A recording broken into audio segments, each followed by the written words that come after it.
창세기 9장 1절에서 7절까지 말씀입니다. 한 절씩 교독하겠습니다. 하나님이 노아와 그 아들들에게 복을 주시며 그들에게 이르시되 생육하고 번성하여 땅에 충만하라. 땅의 모든 짐승과 공중의 모든 새와 땅에 기는 모든 것과 바다의 모든 물고기가 너희를 두려워하며 너희를 무서워하리니 이것들은 너희의 손에 붙였습니다. 모든 산 동물은 너희의 먹을 것이 될지라 채소같이 내가 이것을 다 너희에게 주노라. 그러나 고기를 그 생명되는 핏째 먹지 말 것이니라. 내가 반드시 너희의 피 곧 너희의 생명의 피를 찾으리니 짐승이면 그 짐승에게서 사람이나 사람의 형제면 그에게서 그의 생명을 찾으리라. 다른 사람의 피를 흘리면 그 사람의 피도 흘릴 것이니 이는 하나님이 자기 형상대로 사람을 지으셨음이니라. 너희는 생육하고 번성하며 땅이 가득하여 그 중에서 번성하라 하셨더라. 아멘. 하나님께서 타락한 이 세상을 결국 홍수로 물로 심판하셨고, 그러나 하나님이 인정하신 노아와 그의 가족을 방주를 통해서 구원해 주셨습니다. 그리고 홍수 심판이 다 끝난 다음에 하나님은 노아와 그 가족을 방주에서 나오라고 하셨고, 오늘 9장의 말씀을 보니까 그들에게 다시 복을 주시고 사명을 주시고 아담에게 하셨던 그 약속을 노아를 통해서 이루어 가실 것을 이야기를 하시죠. 그것이 이제 9장 1절의 말씀인데요. 9장 1절을 함께 읽어보겠습니다. 시작. 하나님이 노아와 그 아들들에게 복을 주시며 그들에게 이르시되 생육하고 번성하여 땅에 충만하라. 그리고 7절의 말씀 보니까 생육하고 번성하여 땅에 가득하여 그 중에서 번성하라. 그러니까 사실 이 말씀은 아담에게 하셨던 언약의 말씀인데, 그 언약의 말씀이 이제 노아를 통해서 노아와 그의 후손들을 통해서 하나님께서 믿음의 사람들로 이 땅을 가득하게 하시겠다라는 말씀이고, 그리고 그들의 후손을 통해서 여자의 후손이 오게 하셔서 이 땅을 구원하시겠다라는 아담과의 약속이 노아를 통해서 그의 자녀들을 통해서 이루어 가실 것을 말씀하시는 것이죠. 그리고 그러한 사명을 노아와 그의 자녀들에게 허락하셨다라는 것을 우리는 알 수가 있습니다. 그런데요, 생육하고 번성하여 믿음으로 이 땅을 다스리는 사명을 노아와 그의 가족들에게 주셨는데, 홍수 심판이 끝난 다음에 이 세상은 그 사명을 감당하기에는 정말로 너무나 황폐한 땅이었고, 생존 자체가 사실은 불확실할 수 있는 그러한 열악한 환경이었다라는 것을 우리는 기억해야 하는 것이죠. 홍수가 모든 생명을 쓸어버릴 정도로 임했으니 남은 것이 아무것도 없잖아요. 황폐한 땅이고 어디에서부터 어떻게 시작해야 할지 모르는 그런 막막한 상황이었을 거예요. 그리고 이 온 땅을 다 다스리기에는 너무나 수가 부족했을 것이다 라는 생각이 들어요. 노아와 그 가족밖에 없잖아요. 8명에서 이 온 땅을, 온 지구를 어떻게 다 다스리고 어떻게 다 관리할 수 있겠어요. 너무너무 막막한 상황이죠. 하나님의 이 약속과 그리고 주신 사명이 이 땅을 생육하고 번성하여 다스리라는 이 사명을 감당하기에는 너무너무 노아와 그의 가족이 부담이 되지 않았을까 하는 생각이 들어요. 그래서 하나님께서 이전보다 더 강한 권한을 노아와 그의 자녀들에게 주십니다. 그것이 이제 2절, 3절의 말씀이에요. 2절, 3절, 2절을 읽어보면 땅의 모든 짐승과 공중의 모든 새와 땅에 기는 모든 것과 바다의 모든 물고기가 너희를 두려워하며 너희를 무서워하리니 이것들은 너희의 손에 붙였음이니라. 3절, 모든 산동물은 너희의 먹을 것이 될지라 채소같이 내가 이것을 다 너희에게 주노라. 그러니까 지금까지는 전까지는 노아 홍수 전까지는 사람들이 하나님께서 이 채소와 나무 열매만을 양식으로 주셨는데, 노아 홍수 이후로부터 모든 산 동물들, 모든 생물들, 바다에 있는 모든 것까지 너희에게 먹을거리가 되게 하겠다. 그리고 그들이 너희를 두려워하고 너희를 무서워하게 할 것이다 라고 하나님이 말씀하십니다. 이것은 어떤 말이냐면, 그러니까 사람보다 힘이 더 세고 더 강한 생물과 동물들도 사람을 무서워하는 마음을 주시겠다는 거예요. 그리고 그들을 다스릴 수 있는 생명을, 그들을 양식으로 삼을 수 있는 고난을 사람에게 하나님께서 주시겠다는 거죠. 그러니까 이것은 이 전보다 더 강한 지배권을 사람에게 하나님이 허용하신 거예요. 그렇죠. 더 강한 리더십, 더 강한 지배권, 더 강한 고난을 사람에게 주셔서 이 땅을, 황폐해진 이 땅을 다스릴 수 있도록 하나님께서 고난을 주시는 분이죠. 우리가 여기서 기억해야 할 것은, 하나님께서 어떤 열악한 상황 속에서 우리에게 어떤 일을 맡겨주셨다면 그것을 감당할 수 있는 권한과 힘도 주시는 분인 줄로 믿습니다.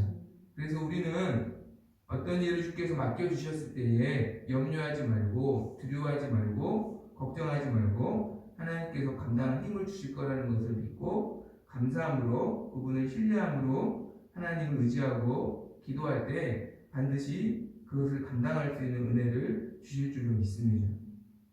동시에 그러나 그 고난이 남용될 수 있다는 것을 하나님은 아셨기 때문에 그 고난을 하나님께서 허락하시는 이 안전장치 안에서 사용할 수 있도록 안전장치를 주십니다. 그것이 이제 4절부터 나오는 말씀입니다.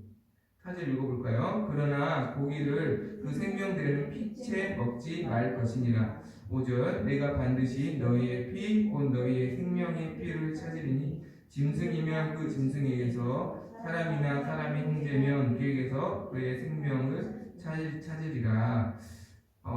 그래, 이 모든 생물들을 너가 다 다스릴 수 있고 양식으로 삼을 수 있는 고난이 있어. 그러나 그 생명되는 피채 먹지는 말라라고 하나님 말씀하십니다. 이 말씀을 문자적으로 그대로 이해하면 피가 들어간 음식을 금하는 것인가? 그러면 우리가 순대도 먹지 말고 선지국도 먹지 말고 우리가 이렇게 오해할 수 있는데, 그런 뜻이 아니고요. 생명되는 이라는 이 생명이라는 단어는 생명으로도 해석이 될 수 있고 후, 영원, 근원, 실존으로 해석이 될 수가 있습니다. 그렇다면 이 말은 어떤 뜻이냐면, 이 동물을 양식으로 삼기 위해서 생명을 취할 때에 이 생명의 근원을 기억하여 예의를 지키라는 것이죠. 이 생명의 근원이 누군가요? 하나님이시죠. 하나님께서 이 동물을 지으셨고 이 동물에게 생명을 주신 분이시잖아요. 그러니까 너가 지금 양식으로 취하려고 하는 이 동물의 주인이 하나님이시라는 것을 항상 기억하여 이 생명을 취할 때도 하나님을 기억하는 마음으로 예의를 갖추라는 것이,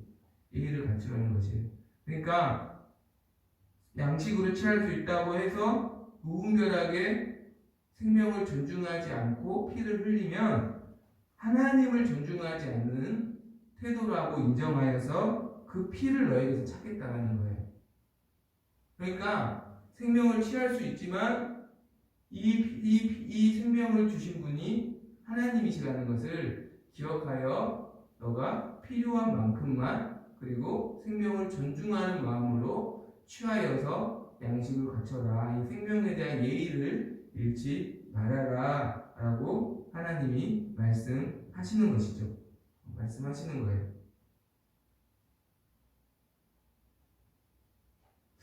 또 하나의 안전장치가 있습니다. 이것은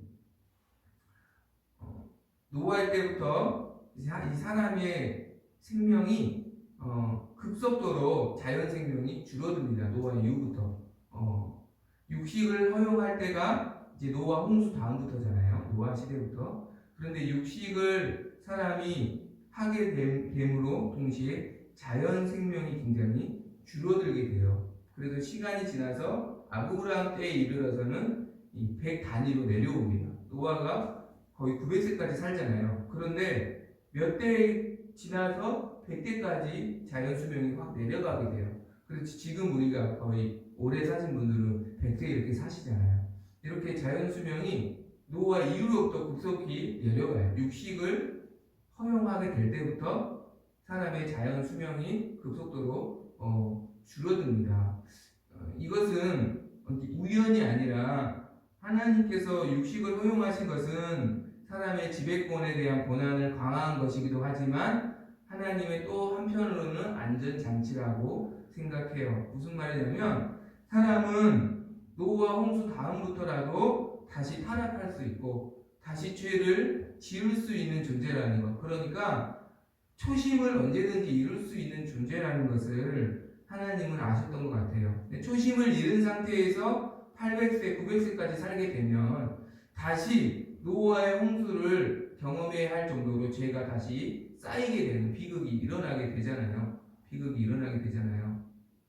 그렇기 때문에 하나님께서는 육식을 통하여서 자연스럽게 사람이 자연수명을 제한하셔서 우리의 인생을 우리가 짧다라는 것을, 우리의 생명이 정말 화살과 같이 빠르다라는 것을 늘 기억하기를 원하셨던 것이에요. 그러니까 또 다른 하나님 안전장치는 우리의 생명의 유한함을 하나님께서 보여주시고 이 생명의 유한함을 기억하여서 우리가 언제나 하나님 앞에 설 수 있도록 준비된 자가 되라는 이 경각심을 하나님께서 또 다른 안전장치로 우리에게 또 노아와 그의 가족에게 주셨다라는 것이죠. 그러니까 하나님은 오늘도 우리에게 필요한 모든 사명을 감당할 수 있는 모든 것들을 허락하신 분입니다. 그러나 이 모든 것들을 사용할 때 우리는 반드시 두 가지 안전장치를 기억해야 합니다. 하나는 하나님이 모든 것의 주인이시라는 것. 예를 들어서 내가 어떤 회사의 상사가 될 수 있잖아요. 부하 직원이 있을 수 있죠. 그러나 나의 부하 직원이기 이전에 하나님의 사람이라는 것을 우리는 기억해야 하는 것이에요. 그래서 내가 어떤 일적으로 어떤 일을 가르쳐주고 지시할 수 있는 권한과 질서가 나한테는 있지만 그 사람의 인격이나 어떤 그 사람의 어떤 마음이나 이런 부분들을 내가 존중해 줘야 된다는 거죠. 왜냐하면 이 사람은 부하 직원 이전에 하나님의 사람이라는 것이기 때문에 이 인식을 갖고 있을 때 내가 이 사람에 대한 선을 넘지 않는 것이에요.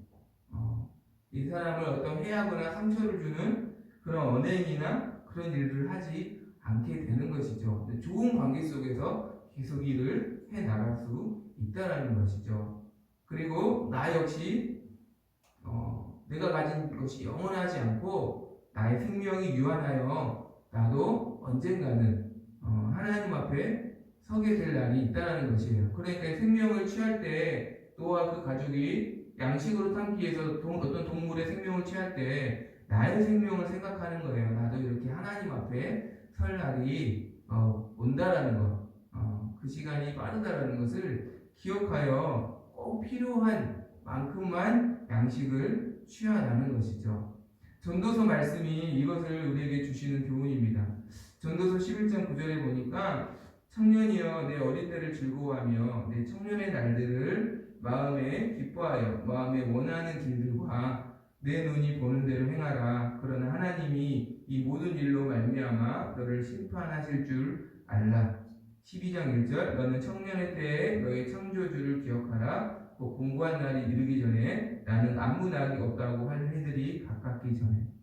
청년의 때는 무엇이든지 도전할 수 있는 특권이 있잖아요. 자유가 있잖아요. 그러나 그 자유를 마음껏 사용하되 그 젊음을 주신 분이 하나님이심을 기억하라. 그리고 너가 하나님 앞에 설 날이 있다는 것을 기억하라. 이 두 가지를 기억하여 청년의 때에 마음껏 하라는 거예요. 마음껏 즐기고 하고 싶은 것을 하라는 거예요. 단 이 두 가지를 기억하여서 이 두 가지 안전장치 안에서 너가 청년의 때를 즐기고 마음껏 무엇이든 하라라고 하나님께서 말씀하시는 것이죠. 우리도 마찬가지죠. 내게 주신 모든 고난을 우리가 사용할 때 하나님이 모든 것의 주인이시라는 그러한 인식, 그리고 내가 하나님 앞에 설 날이 반드시 있다라는 것, 그분의 때에 내가 그분 앞에 서게 될 것이라는 것, 이것을 우리가 기억하여 내게 주신 고난을 사용할 때 그 고난을 남용하지 않고 목적에 맞게 하나님 기뻐하신 뜻대로 사용할 수 있다라는 것입니다. 그러나 이런 고난이 없이 내가 주인인 채 그리고 내가 영원히 살 것처럼 이 고난을 사용하면 결국은 그 고난을 통하여서 오히려 죄를 짓게 되고 방종하게 되고 타락하게 된다는 것이죠. 그러니까 칼을 사용할 때 반드시 칼집이 4개 있는지 확인하라는 것이에요. 칼집이 없는데 칼을 사용하면 그 칼이 꼭 결국은 나를 다치게 하는 것이죠. 칼이 잘 들수록 단단한 칼집이 필요하다는 것이에요. 고난이 많을수록 단단한 안전장치를 확인해야 한다는 것이에요. 사실은 하나님이 주인이시라는 것, 우리가 결국 하나님 앞에 서게 된다는 것, 성경의 핵심 주제잖아요. 모든 성경 66권에 스며들어가 있는 하나님의 말씀이잖아요. 그러니까 내가 하나님의 말씀 안에 있을 때 우리가 안전할 수 있다는 거예요. 하나님의 말씀 안에서 내게 주신 고난을 사용하라는 것이, 그럴 때 우리가 안전하다는 것이죠. 우리가 이런 경우가 있어요. 안전장치를 이 정도는 벗어나도 되겠지라고 사실 우리가 이러한 유혹을 많이 받고 또 이러한 유혹에 넘어가는 경우도 참 많이 있습니다. 그러나 하나님이 그것을 경고하시죠. 5절과 6절을 읽어봅니다. 5절 6절 시작. 내가 반드시 너희의 피 곧 너희의 생명의 피를 찾으리니 짐승이면 그 짐승에게서 사람이나 사람의 형제면 그에게서 그의 생명을 찾으리라. 다른 사람의 피를 흘리면 그 사람의 피도 흘릴 것이니 이는 하나님이 자기 형상대로 사람을 지으셨음이니라. 여기서 보면 짐승의 피를 함부로 흘리면 내가 너에게서 피를 찾을 것이다 라고 말씀하시잖아요. 그런데 갑자기 6절에서 이것이 사람의 피를 흘리는 경고로 나아가요. 분명히 4절부터는 4절 5절은 4절을 주시는 그 말씀은 짐승에 대한 피에 대한 말씀이거든요. 3절과 연결되는 말씀이잖아요. 그런데 갑자기 사람의 피를 흘리게 되면 하나님 형상을 해치는 것이기 때문에 그 피를 내가 찾을 것이다 라고 사람의 피에까지 연결이 돼요. 이 말씀을 우리가 이렇게 이해할 수 있어요. 동물의 생명을 귀하게 여기지 않는 사람이 사람의 생명 역시 귀하게 여기지 않는 마음을 자연스럽게 갖게 된다는 거죠. 동물의 피를 동물이라고 하찮게 여겨서 함부로 피를 흘리게 되면 하나님의 형상으로 지음받은 사람에게까지 그 태도가 이어진다는 거예요. 그렇기 때문에 동물 하나를 양식으로 취할 때도 하나님이 주인이시라는 것을 인식하고 그 마음 안에서, 그 믿음 안에서 취해야 선을 넘지 않게 된다는 거예요. 그러나 동물이라고 해서 하찮다고 그 작은 것이라고 해서 존중하지 않는 마음을 갖게 된다면 하나님의 형상으로 지음받은 사람에게까지 피를 흘리는 태도로 나타나게 된다는 거예요. 그러나 이 말씀이죠. 이 정도는 괜찮아. 이것이 이 작은 것을 허용하게 되면 결국은 넘지 말아야 할 선을 넘는 것은 시간 문제가 될 것이라는 거예요. 그것을 하나님께서 경고하시는 것이죠. 우리가 이것을 언제 볼 수 있냐면 다윗의 모습을 보면 알 수 있어요. 다윗이 가장 인생에서 큰 오점이 bat세바를 취하여서 충실한 자기의 부하이자 그 여인의 남편인 우리아를 죽인 죄입니다. 이 큰 죄를 다윗이 어떻게 저지르게 되냐면 사무엘하 11장 1절에 보니까 암몬과의 전쟁 때에 왕들이 출전할 때가 되었다라고 성경은 말해요.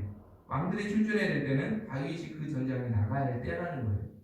다윗이 그러나 그 전장에 나가지 않고 편안하게 왕궁에서 잠을 자다가 우연히 목욕하는 bat세바를 보게 되었고, 그리고 그 정욕을 제어하지 못하고 그 여인을 취하였고, 그리고 그것을 감추기 위해서 우리아를 죽이게 된 죄까지 이어지는 것이죠.